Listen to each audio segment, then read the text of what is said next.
Comece o dia bem informado com a equipe de jornalismo da Verde Vale FM. No ar, Jornal Verde Vale. 6h31. Olá, muito bom dia para você. Hoje é uma quinta-feira, 21 de setembro do ano de 2023. Estamos começando pela Verde Vale FM, uma emissora do Sistema Verde Vale de Comunicação. Mais uma edição do Jornal Verde Vale. Comigo aqui na bancada, ela, Daliana Oliveira. Bom dia. Bom dia para você, Wesley. Bom dia para você também que acompanha a nossa programação a partir de agora, começando mais uma edição do Jornal Verde Vale, aqui pela 103,7. Hoje uma quinta-feira, a semana já finalizando. Confira agora então os destaques das últimas 24 horas. Jornal Verde Vale. Polícia Federal mira suspeitos de movimentarem quase 6 bilhões de reais em contrabando de ouro e garimpo na terra Yanomami. Calor atípico deve durar até o fim de setembro e pode ter dias comparáveis aos da onda recorde em 2020. Bebê morre após se afogar em piscina de plástico em Rio Verde. Prefeito de Goiânia, Rogério Cruz, anuncia a troca de secretários em 7 pastas. Gripe aviária. Japão suspende a importação de carne de aves de Mato Grosso do Sul. Milho, exportações podem atingir 10 milhões de toneladas em setembro. Deputado propõe que rede pública de saúde disponibilize vacina contra a dengue em Goiás. Projeto que autoriza o governo estadual a privatizar a Celgpar tramita na Alego. Os detalhes destas e outras notícias você vai conferir a partir de agora, aqui no Jornal Verde Vale. A notícia em primeira mão. Jornal Verde Vale. Jornal Verde Vale. Verde Vale. Notícias do Brasil. 6h33. Uma ótima manhã de quinta-feira para você. Sejam todos bem-vindos a mais uma edição do Jornal Verde Vale. A Polícia Federal realiza em conjunto com a Receita Federal 3 operações contra o garimpo e o comércio ilegal de ouro do território indígena Yanomami. Segundo as investigações, o minério de ouro extraído de garimpos ilegais na terra Yanomami e na Venezuela era comercializado no exterior. A suspeita é que a ação ilegal movimentou quase 6 bilhões de reais. A PF atua para cumprir ao menos 4 mandados de prisão e outros 48 de busca e apreensão no Distrito Federal e também em outros 8 estados: Roraima, Goiás, Amazonas, Distrito Federal, Tocantins, São Paulo, Minas Gerais, Rio Grande do Norte e Pará. Em Roraima acontece a Operação Eldorado. Foram cumpridos 2 mandados de prisão preventiva e 40 de busca e apreensão nos estados de Roraima, Amazonas, Goiás, Distrito Federal, expedidos pela 4ª Vara Federal da Seção Judiciária de Boa Vista, capital de Roraima. Uma das prisões da Liana ocorreu em Boa Vista. Ariel Silva Magalhães, empresário que é suspeito de intermediar a saída do ouro ilegal da terra Yanomami. Ele usava a empresa MF Soluções Empresariais para fazer a retirada do minério, de acordo com a Polícia Federal. O outro alvo foi preso em condomínio de casas de luxo em Manaus. Segundo a Polícia Federal, Brubeck do Nascimento teria montado um esquema de remessas ilegais para negociar no exterior o ouro extraído em garimpos ilegais da terra Yanomami. Segundo ainda a Polícia Federal, Nascimento já foi preso em Manaus com 2 norte-americanos em 2020, tentando embarcar ilegalmente 35 quilos de ouro para os Estados Unidos. Ele tinha mandados de prisão em aberto em 3 estados: Amazonas, Roraima e Tocantins. E os meteorologistas indicam que no Rio Grande do Sul os temporais persistem até o fim da semana e o ápice da onda de calor no centro-sul do país está prevista para o mesmo período, entre a sexta-feira, dia 22, e o domingo, dia 24. Entretanto, conforme essas datas se aproximam, as previsões passam a deixar ainda mais claro o alerta de que a próxima semana também vai fazer o brasileiro conviver com altas temperaturas. Período muito quente deve se estender pela primeira semana da primavera em algumas áreas pelo interior do Brasil. Podem até conviver com temperaturas muito altas até quase o fim de setembro. A elevação dos termômetros tem relação direta com El Niño, muito mais rigoroso neste ano do que com a crise do clima, que toma os eventos climáticos externos mais comuns. E Toffoli vota contra o marco temporal e o Supremo Tribunal Federal tem 5-2 contra a tese. Yuri Hudson é quem traz essa informação. O Supremo Tribunal Federal está por um voto para formar maioria para a derrubada do chamado marco temporal. O julgamento do tema foi retomado nesta quinta-feira pelo plenário da Corte. O placar até o momento é de 5 votos contra o marco temporal e 2 favoráveis. O marco temporal, defendido por ruralistas, estabelece que somente terão direito à demarcação de terras os indígenas que estavam no território em 5 de outubro de 1988, data da promulgação da atual Constituição. A sessão desta quarta foi dedicada a acolher o voto do ministro Dias Toffoli, que seguiu a posição do relator e votou contra o marco temporal. O comando constitucional do artigo 231 é, a meu ver, direcionado à concretização e efetividade dos direitos indígenas, que partem todos do direito à terra, na dimensão de seus modos de vida. E não há no texto constitucional previsão normativa a constituir um suposto marco temporal, a consagração que pretendeu efetivar. Toffoli seguiu ainda a adição proposta por Alexandre de Moraes e acrescentou a necessidade de que as áreas tenham uma gestão compartilhada entre indígenas e órgãos competentes como a FUNAI para assegurar a preservação do território e o uso do exercício das diversas culturas indígenas. O tema volta ao plenário do Supremo nesta quinta-feira. Agência Rádio Web de Brasília, Yuri Hudson. Jornal Verde Vale. Notícias de Goiás. 6h37 agora. Olha, um bebê de 1 ano morreu depois de se afogar em uma piscina na cidade de Rio Verde, aqui no sudoeste goiano. De acordo com o Corpo de Bombeiros, o caso aconteceu enquanto a mãe estendia roupas. O caso aconteceu na tarde dessa terça-feira. Após o menino se afogar, a mãe pediu ajuda a uma viatura da Polícia Civil que passava na rua com 2 agentes que prestaram socorro ao bebê, levando o menino à unidade de pronto atendimento à UPA de Rio Verde. Dentro do carro, um dos policiais realizou manobras de reanimação. Olha, de acordo ainda com o Corpo de Bombeiros, os militares foram acionados para atender a ocorrência, mas quando chegaram na casa, a família não estava mais lá. Já na UPA, viram que uma grande equipe foi convocada para realizar a reanimação cardiopulmonar do bebê. No entanto, o menino não resistiu. O subtenente ainda explicou que a piscina de plástico estava cheia apenas pela metade, quando o menino acabou se afogando.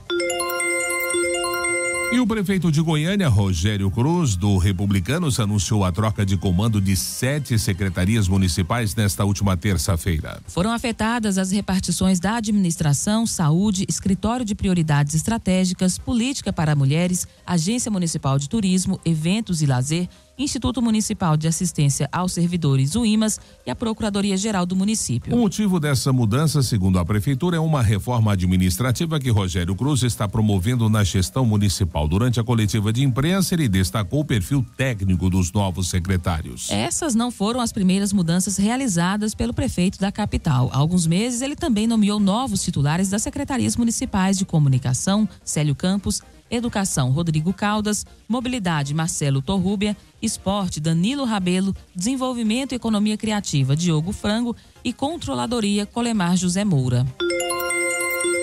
Já são 6h39 e atenção, o preço do gás sofre novo reajuste. Quem vai trazer os detalhes é Túlio Isaac Filho.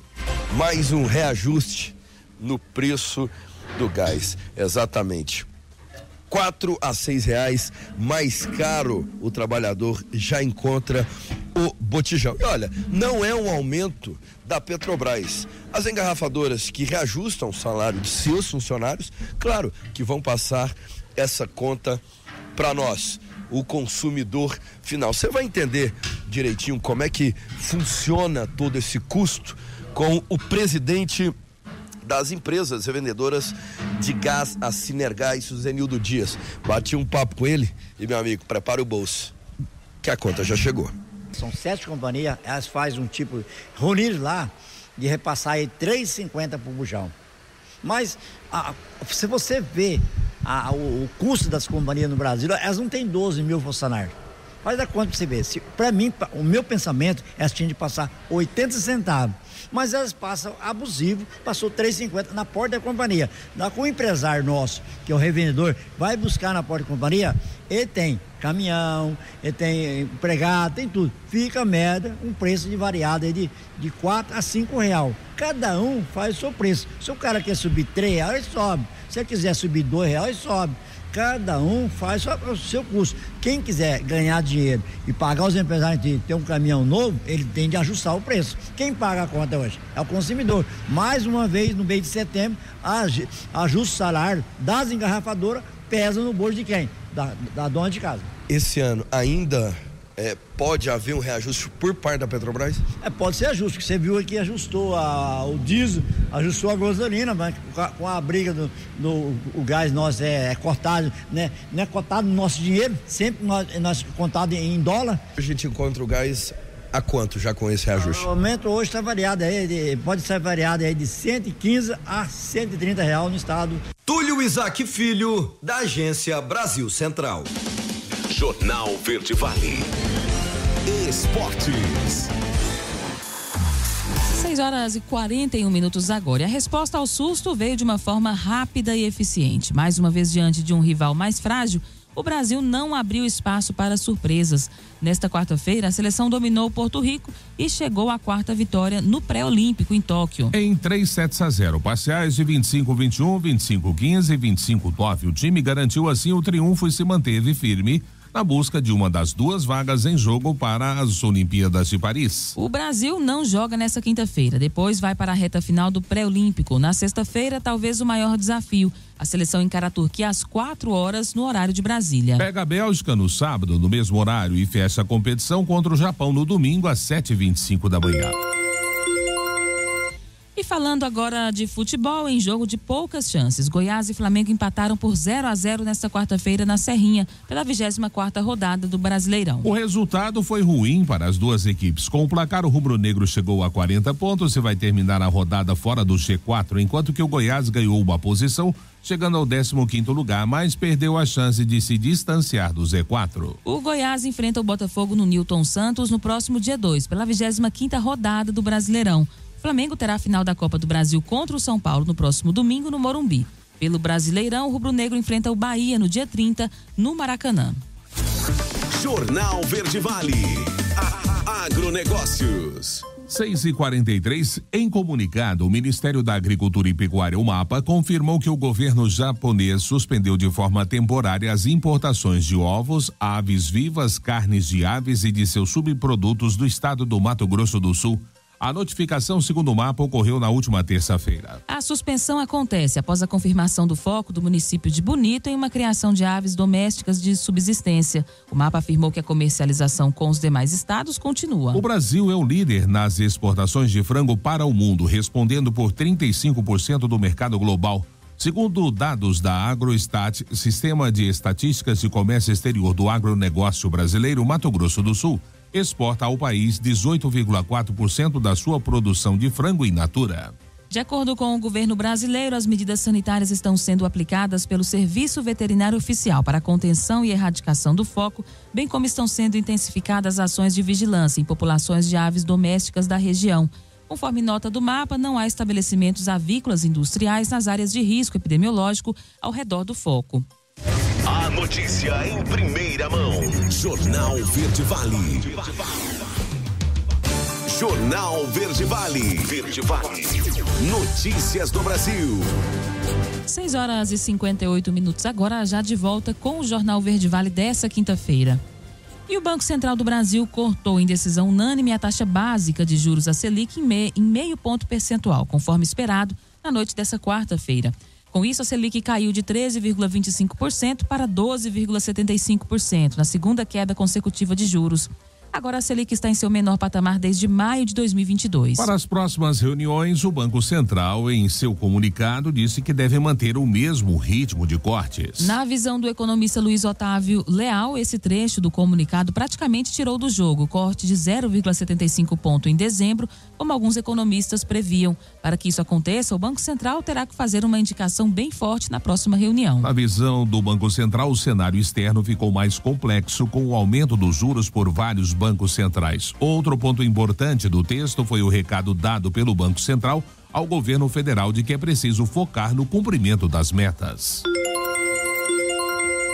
Os microempreendedores individuais que estão devendo na Receita Federal e a Procuradoria-Geral da Fazenda Nacional poderão ser excluídos do Simples Nacional, caso não regularizem as suas pendências. A medida está em vigor desde o começo de setembro. Dados do Simples Nacional levantados até junho deste ano apontam que 48,56% dos MEIs estão inadimplentes no Brasil.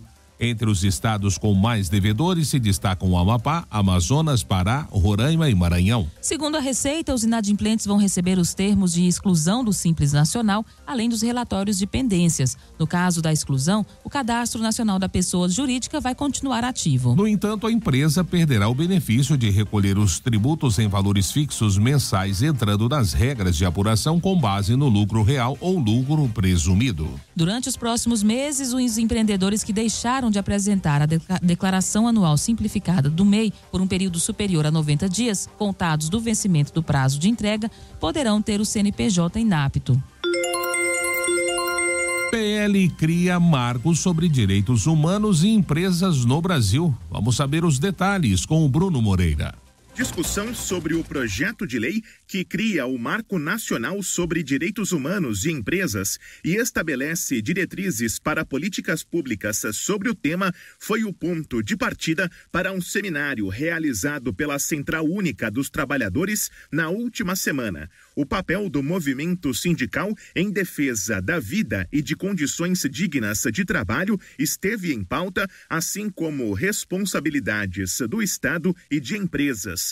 Em comum entre esses assuntos está o fato de também se envolverem com as convenções coletivas, como explicou a secretária de Políticas Sociais e Direitos Humanos da CUT, Jandira Uehara. Para que a gente tenha direitos humanos respeitados do ponto de vista dos direitos econômicos, trabalhistas, sociais, culturais e ambientais, nós precisamos que o movimento sindical, que os sindicatos levem esse debate para suas bases e que a gente tenha cláusulas, que a gente tenha reivindicações concretas em relação aos direitos humanos pelas empresas. Segundo Jandira, o entendimento sobre o tema é importante para enfrentar empresas que mantenham práticas que violem direitos, desde a precarização das condições de trabalho em geral até a manutenção de condições análogas à escravidão.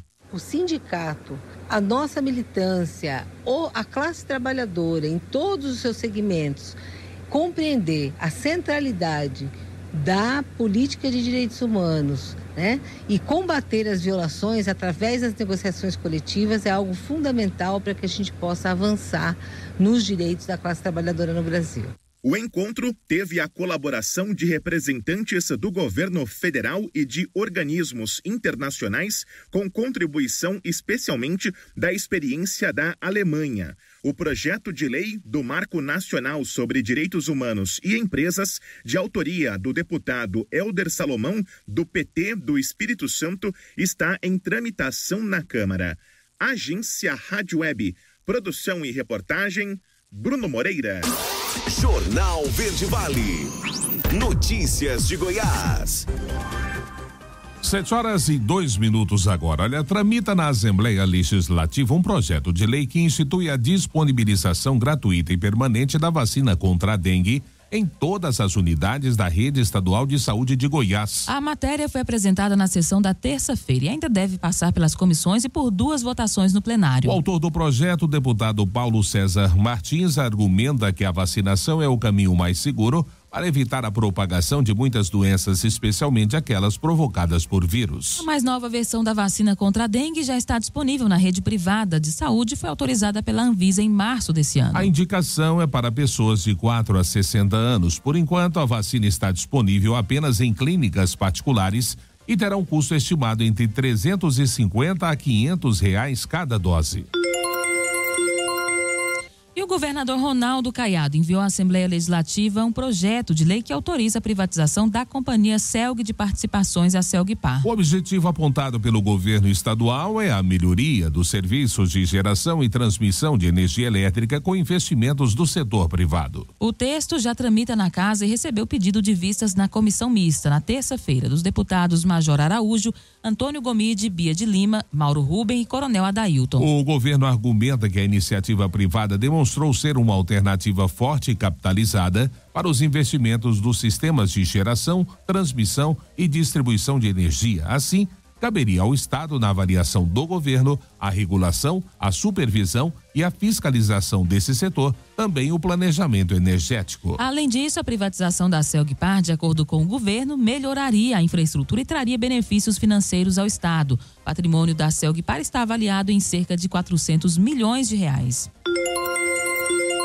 7h04 e o governo de Goiás lançou um aplicativo para dinamizar o processo de aprendizado dos alunos do ensino médio na rede pública estadual de educação. Vamos saber dessa boa notícia com a Leandra Matos. A Secretaria de Estado da Educação lançou o aplicativo GO Edu, desenvolvida para todos os alunos do ensino médio da rede pública estadual de educação. A plataforma tem o objetivo de proporcionar um ambiente de aprendizado contínuo, tornando o processo de aprendizagem mais dinâmico e envolvente com interação e tecnologia. A nova ferramenta digital e pedagógica possui conteúdos de língua portuguesa, com videoaulas, questionários com perguntas e respostas, além de ranking com pontuação em formato de game. O acesso pode ser feito pelo aparelho celular ou pelo computador no site goedu.site. Os estudos realizados na plataforma digital vão complementar o ensino presencial, que é feito em sala de aula. De Goiânia, Leandra Matos, da Agência Cora de Notícias. Jornal Verde Vale. Esportes. 7h06 e vamos de futebol. Mesmo em 2023, o Palmeiras já começa a se planejar para a temporada do ano que vem. Uma das metas do Verdão é fazer contratações de peso. E Bruno Henrique se encaixa no perfil em que o clube paulista procura informação, é do portal UOL. Abel Ferreira e comissão técnica já aprovaram a contratação de Bruno Henrique, porém nenhuma proposta por parte do Palmeiras foi feita e as conversas estão em estágio inicial. O interesse do Verdão começou após a renovação de Bruno Henrique com o Flamengo ter travado. O atacante tem vínculo com a equipe rubro-negra até o fim deste ano. Internamente, o Flamengo tenta a renovação de Bruno Henrique por mais 2 anos. E o Ministério da Justiça, Ministério do Esporte e a Confederação Brasileira de Futebol assinaram nesta quarta-feira um acordo que vai permitir ao governo ter acesso a dados de torcedores que compram ingressos e frequentam estádios de futebol no país, incluindo foto e CPF. Entre outras autoridades, o evento contou com a participação do ministro da Justiça, Flávio Dino, do ministro do Esporte, Fufuca, e também do presidente da CBF, Edinaldo Rodrigues. De acordo com o Ministério da Justiça, o objetivo do projeto, chamado de Estádio Seguro, é levar mais segurança aos estádios por meio do aumento do monitoramento e o cruzamento de dados de torcedores. A participação dos clubes não é obrigatória. Aqueles que aderirem, porém, terão que adotar uma série de medidas que vão afetar desde a venda de ingressos até a entrada nos estádios. O Flamengo confirmou durante a cerimônia de assinatura que vai aderir aos termos. Jornal Verde Vale. Agronegócios. 7h07 agora. E as exportações brasileiras de milho deverão atingir um volume médio de 10 milhões de toneladas em setembro de 2023, conforme um levantamento semanal da Associação Nacional de Exportadores de Cereais. O volume mínimo previsto é de 9,7 milhões de toneladas e o máximo de 10,31 milhões de toneladas, valor que está sendo estimado pelo Line Up.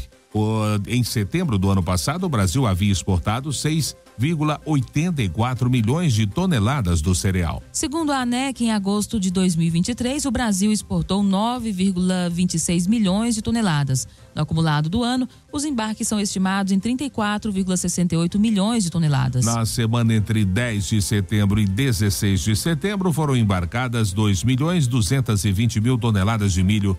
Para a semana entre 17 de setembro e 23 de setembro, estão previstos embarques da ordem de 2.674.000 toneladas. As notícias locais são destaque no Jornal Verde Vale. 7h08. E agora notícias do Mineiros Esporte Clube, que joga nesse sábado fora de casa. O repórter Otomar Martins checou e traz uma importante decisão tomada pela diretoria mequista. Vamos ouvir. Muito bom dia, amigos. O Jornal Verde Vale, chegando com informações do Mineiros Esporte Clube. Lucas Oliveira não é mais o treinador do Mecão para a sequência do Campeonato Goiano da Terceira Divisão de 2023. Mecão, que joga esse final de semana às 16 horas, sábado em Jussara contra o Tupi. Mineiros, que venceu a primeira por 6-0, venceu a Rioverdense, perdeu a segunda partida pelo placar de 5-1 lá no Abrão Manuel da Costa para o Trindade.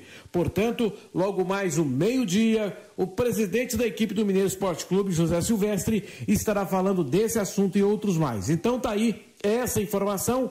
Lucas Oliveira não segue mais como treinador do Mecão para a sequência da terceira divisão de 2023. Um abraço e até logo mais o meio-dia com mais informações do Mecão. 7h09, último intervalo do Jornal Verde Vale desta quinta-feira. Já, no próximo bloco, Câmara aprova projeto que tipifica cyberbullying e aumenta a pena para homicídio contra crianças cometido em escolas. E a Justiça suspende a recuperação judicial da 123 milhas. E claro, espaço para as nossas notícias locais com ele, J. Pereira. Não saia daí, voltamos já trazendo todos os detalhes para você. Jornal Verde Vale. Jornal Verde Vale. Verde Vale. Notícias do Brasil. 7h16, já estamos de volta com o último bloco do Jornal Verde Vale desta quinta-feira, hoje 21 de setembro.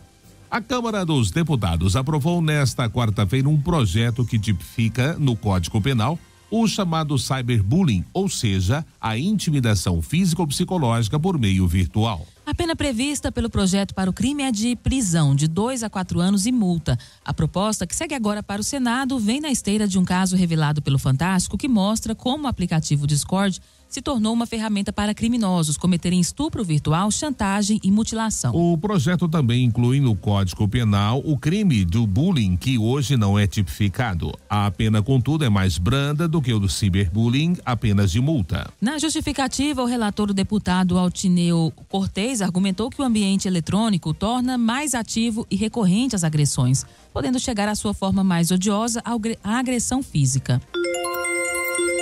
E o Tribunal de Justiça de Minas Gerais suspendeu provisoriamente a recuperação judicial da 123 milhas, atendendo a um pedido do Banco do Brasil, credor da empresa. A instituição financeira alegou que os documentos apresentados pela 123 milhas no pedido de recuperação judicial não observaram as prescrições legais aplicáveis, que asseguram aos credores, stakeholders, Ministério Público e demais interessados na RJ o conhecimento necessário e suficiente das informações gerenciais, econômicas e financeiras da empresa. O banco também pediu a realização de constatação prévia, que consiste na verificação das reais condições de funcionamento da empresa e a sua regularidade documental. Além disso, solicitou a destituição dos administradores judiciais nomeados em primeira instância. O desembargador Alexandre Vitor de Carvalho determinou a suspensão da recuperação judicial até que sobrevenha o resultado da constatação prévia. Esse trabalho deve ser feito por um profissional a ser nomeado pela Justiça. 7h18. Comissão da Câmara adia votação da PEC da anistia. Yuri Hudson traz os detalhes. A comissão especial que analisa a PEC da anistia adiou a votação do parecer do relator Antônio Carlos Rodrigues, do PL de São Paulo. A proposta de adiamento partiu do próprio relator nesta quarta-feira. A sessão foi dedicada para discutir a proposta que, na prática, prevê o fim das sanções, multas e suspensões de verbas para partidos que não destinarem valores mínimos para a cota de negros e mulheres. O texto anistia as multas e assegura um percentual mínimo de 20% para as mulheres.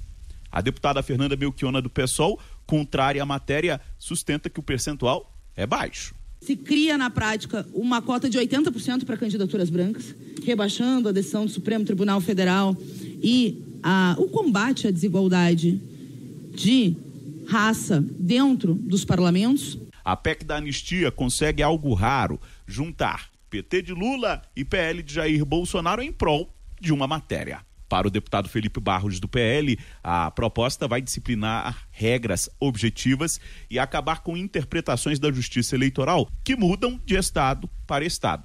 E essa anistia tem que ser feita. Não é possível que a gente tenha uma justiça eleitoral que numa cidade interprete de uma forma, numa outra cidade interprete de uma outra forma, que tenha uma interpretação num estado, num outro estado seja diferente. A deputada Gleisi Hoffmann, presidente nacional do PT, também sinalizou favorável à PEC, especialmente à anistia de multas aplicadas aos partidos políticos. Os valores ditos aqui, 750 milhões, 23 bilhões, gente, isso não é multa execuível, não tem como pagar, nós não temos dinheiro, elas não se referem apenas à aplicação dos recursos para cota. Além da anistia aos partidos que não cumpriram as cotas, a proposta também livra de punições os partidos que tiveram irregularidades nas prestações de contas até a data da promulgação da PEC. Agência Rádio Web de Brasília, Yuri Hudson. Jornal Verde Vale. Notícias de Goiás. 7h21 agora. O MDB pode ficar sem candidato próprio para a eleição de prefeito de Goiânia em 2024. Desde que Iris Rezende foi eleito para a prefeitura em 2004, o partido disputou e venceu todas as eleições na capital. A única exceção foi em 2012, porque o então prefeito Paulo Garcia era vice de Iris e foi reeleito naquele ano com o apoio do MDBista. Motivo? As duas principais apostas do MDB para Goiânia praticamente estão descartadas. A advogada e empresária Ana Paula Rezende anunciou que não será candidata e Gustavo Mendanha, do Patriota, está com muita dificuldade de viabilizar legalmente a sua terceira candidatura consecutiva como prefeito. O presidente estadual do MDB, o vice-governador Daniel Vilela, não descartou a possibilidade de Mendanha ser candidato, mas o partido já busca alternativas para Goiânia. Dentro da legenda, até agora, quase nenhuma foi vista com real capacidade eleitoral para o ano que vem. E o ministro do Tribunal Superior Eleitoral determinou à Câmara de Goiânia o cumprimento imediato da cassação do vereador Paulo Henrique da Farmácia. Além disso, o magistrado também pediu ao Tribunal Regional Eleitoral de Goiás que reconte os votos do pleito de 2020. Em 11 de setembro, Nunes Marques decretou a nulidade dos votos da chapa do PTC para vereador nas eleições de 2020. Hoje, no Agir, Paulo foi eleito pelo PTC naquele ano. A ação foi ajuizada pelo PT por descumprimento de cota de gênero. E em audiência pública realizada ontem na Assembleia Legislativa de Goiás, a secretária da Economia, Selene Pérez, sugeriu que os deputados estaduais indiquem emendas impositivas para fortalecer o programa plurianual 2024-27. Os dados citados pela titular na reunião demonstram que cada parlamentar deve ter cerca de 11 milhões de reais em emendas à proposta da Lei Orçamentária Anual 2024. A secretária apresentou um portfólio de Goiânia quarta-feira, dia 20 de setembro, com o apoio, justamente com várias opções de itens no PPA que poderiam receber as indicações de recursos. Entre as sugestões estão projetos da Secretaria de Estado da Educação e também a construção do complexo oncológico de referência do estado de Goiás. E vamos falar de golpe, né? Golpistas criam vírus para entrar em aparelho celular e roubar as vítimas através do Pix. Fique ligado, a reportagem é de Sabrina Monteiro. Ao seguir os dados bancários das vítimas, golpistas brasileiros criaram um novo vírus que é instalado em dispositivos móveis. Esse vírus já tem causado prejuízo em muita gente. A nova ameaça é capaz de infectar celulares do sistema Android e invadir contas bancárias por meio do Pix. Tudo isso sem que o usuário perceba. É complicado porque você trabalha, você tem seu dinheirinho e vem uma pessoa que está por trás de tecnologia, que entende bem para aplicar golpe. Conheço várias pessoas que receberam, inclusive hoje,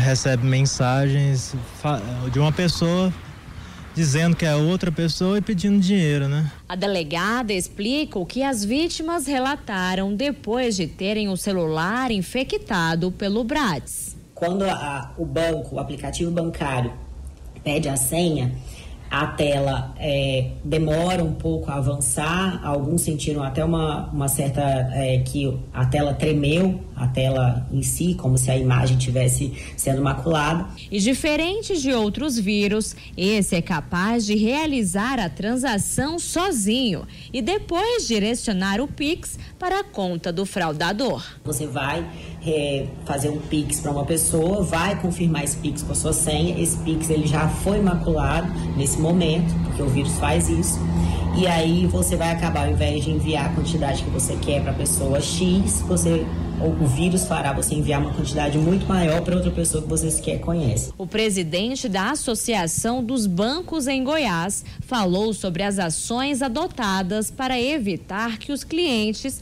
sejam afetados por esse tipo de golpe. Os bancos têm todo um cuidado, essa estrutura de Pix, esse produto foi desenvolvido pelo Banco Central e tudo isso passou por um estudo prévio de bastante tempo, onde essas questões de segurança nas transações foram desenvolvidas e implantadas. Mário Queiroz explica que um ataque de vírus aos aparelhos móveis dessa forma ainda não tinha surgido. Esse é inovador, porque ele depois que ele se instala, ele consegue operar sozinho. É como um programa inteiro de processamento de dados, ele consegue operar sozinho, fazer as transações e depois até se desinstala, né?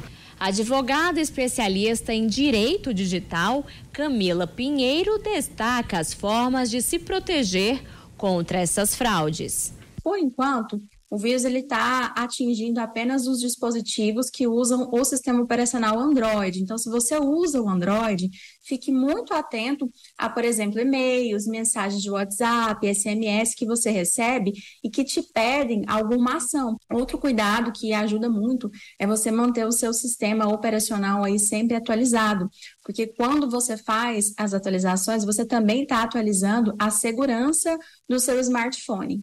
Caso você tenha sido vítima do vírus do Pix, tem algumas providências que você pode tomar para poder tratar essa questão. Salve as provas do que aconteceu, procure um advogado que realmente entenda desse assunto, porque o banco ele tem responsabilidade de adotar medidas de segurança nas transações via Pix e de adotar ferramentas para fazer análises e verificações de segurança e de antifraude antes de processar essa transação. Sabrina Monteiro, da Agência Brasil Central. Jornal Verde Vale. Agronegócios. 7h27 agora. E o mercado físico do boi gordo voltou a apresentar preços em alta nesta quarta-feira. O ambiente de negócios ainda sugere por alta dos preços no curto prazo, em linha com o posicionamento de escalas de abate que ainda estão apertadas. Os pecuaristas tentam cadenciar o ritmo das negociações, buscando melhora das margens operacionais bastante deterioradas no decorrer do mês de agosto. Os preços do boi gordo no atacado também vêm se recuperando, sinalizando para estoques mais enxutos. Foi o que disse o analista e consultor Fernando Henrique Iglesias, da Safras em Mercado. Confira os valores da arroba negociada nesta quarta-feira. Em São Paulo, a referência média da arroba do boi gordo ficou em R$ 222. Em Goiânia, a indicação foi de R$ 203 para a arroba do boi gordo. Já em Uberaba, Minas Gerais, a arroba teve o preço de R$ 218.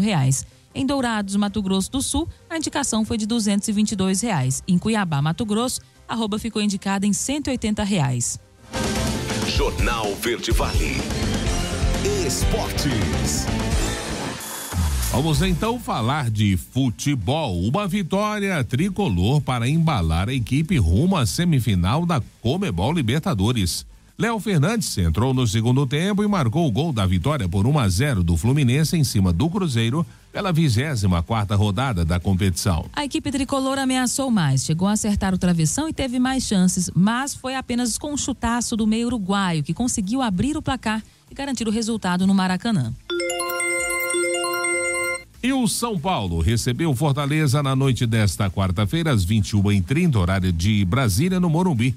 Uma partida válida pela 24ª rodada do Campeonato Brasileiro. O tricolor pressionou bastante, mas não foi cirúrgico o suficiente e saiu derrotado do confronto, se complicando ainda mais no Brasileirão. O soberano entrou em campo com um time inteiramente reserva, visando preservar os seus jogadores titulares para a grande decisão da Copa do Brasil, que acontece domingo às 16 horas na casa do São Paulo. Essa escolha de Dorival em preservar os jogadores já vem acontecendo nas últimas rodadas do Brasileirão e tem complicado a vida do clube no campeonato, já que o time paulista está apenas a 4 pontos da zona do rebaixamento. A Verde Vale apresentou Jornal Verde Vale.